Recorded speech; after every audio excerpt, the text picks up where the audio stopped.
ঐতিহাসিক 21শে জুলাইয়ের প্রস্তুতি শুরু জোর কদমে সাগরে। ঐতিহাসিক 21শে জুলাইয়ের প্রস্তুতি ইতিমধ্যেই গোটা রাজ্য জুড়ে শুরু হয়ে গিয়েছে। তৃণমূলের সুন্দরবন সাংগঠনিক জেলার পক্ষ থেকে জোর কদমে চলছে প্রস্তুতি। এবার রাজ্যের সুন্দরবন উন্নয়ন মন্ত্রীর বিধানসভা এলাকার সাগর বিধানসভার বিধায়ক বঙ্কিমচন্দ্র হাজরার নির্দেশে শুরু হলো 21শে জুলাইয়ের প্রস্তুতি। আর মাত্র কয়েক মাসের অপেক্ষায় 2026-এর বিধানসভা নির্বাচনের আগে তৃণমূলের অন্তরে অস্বস্তি এবার পরিবেশ তৈরি হচ্ছে।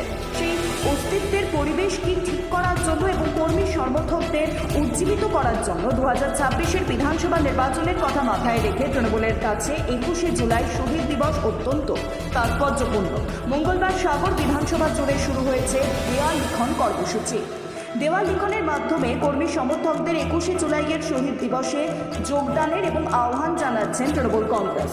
সুন্দরবন উন্নয়ন মন্ত্রীর নির্দেশে নিজ হাতে 21শে জুলাইয়ের শহীদ দিবসের সমর্থনে দেওয়াল লিখন কর্মসূচিতে নেমে পড়েন দক্ষিণ 24 পরগনা জেলা পরিষদের সদস্য তথা গঙ্গাসাগর বকখালি ব্লক ডেভেলপমেন্ট অথরিটির ভাইস চেয়ারম্যান সন্দীপ পাত্র।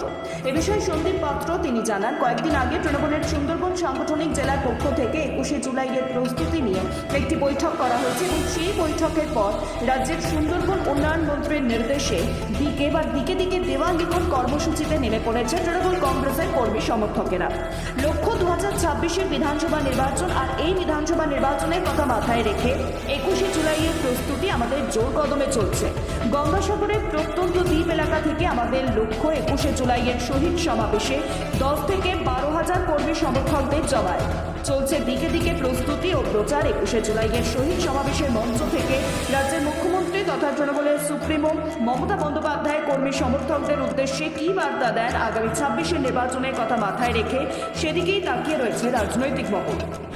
বিগত 3 দিন আগে আমাদের জেলা তৃণমূল কংগ্রেসের উদ্যোগে শ্রদ্ধেয় মন্ত্রী বঙ্কিমচন্দ্র হাজরা মহাশয়ের নেতৃত্বে আমরা প্রস্তুতি সভায় গেছিলাম। সেখানে বলা হয়েছে দিকে দিকে দেয়াল লিখন এবং প্রচার অভিযান চালাতে। তাকে সামনে রেখে আজকে 1 জুলাই পবিত্র দিনে আমরা শহীদদের তর্পণের উদ্দেশ্যে 21শে জুলাই সমাবেশ সফল করার উদ্দেশ্যে সাগর ব্লকে তৃণমূল যুব কংগ্রেস এবং তৃণমূল ছাত্র পরিষদের উদ্যোগে বিভিন্ন জায়গায় সাগর ব্লকে আজকে দেয়াল লিখন চলছে এবং আমরা মন্ত্রী মহাশয় ফিরে আসার পরই প্রচার অভিযানে নামব।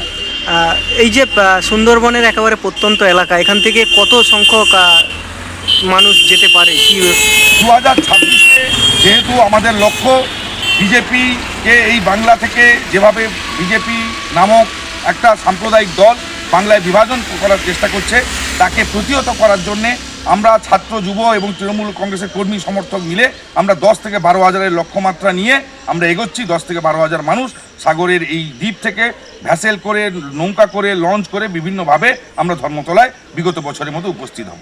আপনার নাম পরিচয়? আমি সন্দীপ কুমার পাত্র, সাধারণ সম্পাদক, সাগর ব্লক তৃণমূল কংগ্রেস কমিটি, সদস্য, দক্ষিণ 24 পরগনা জেলা পরিষদ।